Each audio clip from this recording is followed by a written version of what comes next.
ಬಂದಿದ್ದು ಜನರ ಸೇವೆ ಮಾಡಕ್ಕೆ, ಜನರ ಕೆಲಸ ಮಾಡಕ್ಕೆ.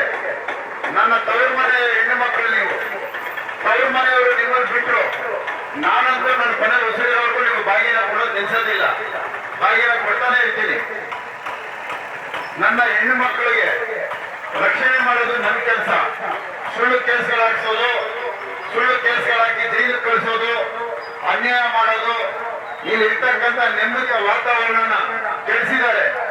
ನೆಮ್ಮದಿಯ ವಾತಾವರಣ ಕೆಡಿಸಿ ಇವತ್ತು ಇಷ್ಟು ಜನ ಪೊಲೀಸರು ಬರೋದು ಮಾಡಿದ್ದಾರೆ. ಅವರೆಲ್ಲ ನೆಮ್ಮದಿಯಾಗಿ ಹಬ್ಬದ ದಿವಸ ಏನಕ್ಕೆ ಅವ್ರು ಇಷ್ಟೊಂದು ಕಷ್ಟ ಪಡ್ಬೇಕು ನನಗೋಸ್ಕರ? ಎಲ್ಲಿ MLA ಮರ್ಡರ್ ಮಾಡ್ತಾರೋ, ಎಲ್ಲಿ ಮರ್ಡರ್ ಮಾಡಿ ಅವ್ರಿಗೆ ಅನ್ಯಾಯ ಆಗತ್ತೋ ಅಂತ ಏನ್ ಇಷ್ಟೊಂದು ಜನ ಕಷ್ಟ ಪಡ್ಬೇಕು ಪೊಲೀಸ್ನವರು? ಅವ್ರನ್ನ ನೋಡಿದ್ರೆ ನನಗೂ ಸಹ ತುಂಬಾ ನೋವಾಗತ್ತೆ. ಅಂತೂ ನಾನು ಇರೋವರೆಗೂ ನೀವು ಬಾಗಿನ ಕೊಡುವಂತ ಕೆಲಸ ನಾನು ಮಾಡ್ತಾನೆ ಇರ್ತೀನಿ. ನನ್ನ ಎಲ್ಲ ಹೆಣ್ಣು ಮಕ್ಕಳೇ, ನಿಮ್ಮೆಲ್ಲರಿಗೂ ಒಳ್ಳೇದಾಗ್ಲಮ್ಮ. ಸ್ವಲ್ಪ ಮೊದಲನೇ ದಿನ ಕಾರ್ಯಕ್ರಮ ಮಾಡ್ತಾ ಇದ್ದೀನಿ, ಸ್ವಲ್ಪ ವಿಳಂಬ ಆಗ್ಬೋದು. ಪ್ರತಿಯೊಬ್ಬರಿಗೂ ಕೊಡ್ತೀನಿ. 10 ದಿನ ಆಗ್ಲಿ ಒಂದು ಹೆಣ್ಣು ಮಗಳಿಗೂ ಸಹ ಬಾಗಿನ ಕೊಡದೆ ನಾನು ಬಿಡಲ್ಲ. ನಿಮ್ಮ ತವ್ರ ಮನೆಯವರು ನಿಮ್ಮನ್ನ ಸಂಕ್ರಾಂತಿ ಮರೆತರು ನಾನ್ ನಿಮ್ಮನ್ನ ಮರೆಯಲ್ಲ. ನಿಮ್ಮನ್ನ ನೋಡ್ಕೊಳ್ಳೋದು ನನ್ನ ಕೆಲಸ ತಾಯಿ.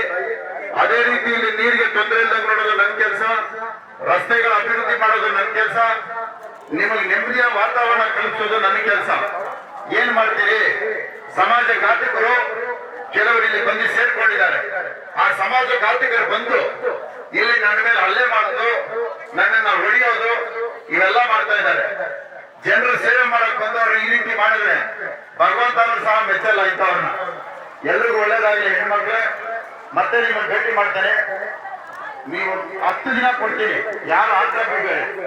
ನಿಧಾನಕ್ಕೆ ಬಂದು ಎಷ್ಟೊತ್ತನ್ನ ಬಂದ್ರೆ ತಗೊಂಡವ್ರು ಎಲ್ರಿಗೂ ಕೊಡ್ತೇನೆ. ಯಾರೇ ಒಬ್ಬರಿಗೂ ಇಲ್ಲ ಅನ್ನೋ ಪ್ರಶ್ನೆ ಇಲ್ಲ. 1 ಲಕ್ಷ ಹೆಣ್ಣು ಮಕ್ಕಳಿದ್ರು ನಾನು ಬಾಗಿನ ಕೊಡ್ತೇನೆ. ಎಲ್ರಿಗೂ ಒಳ್ಳೇದಾಗಿದ್ದಾರೆ.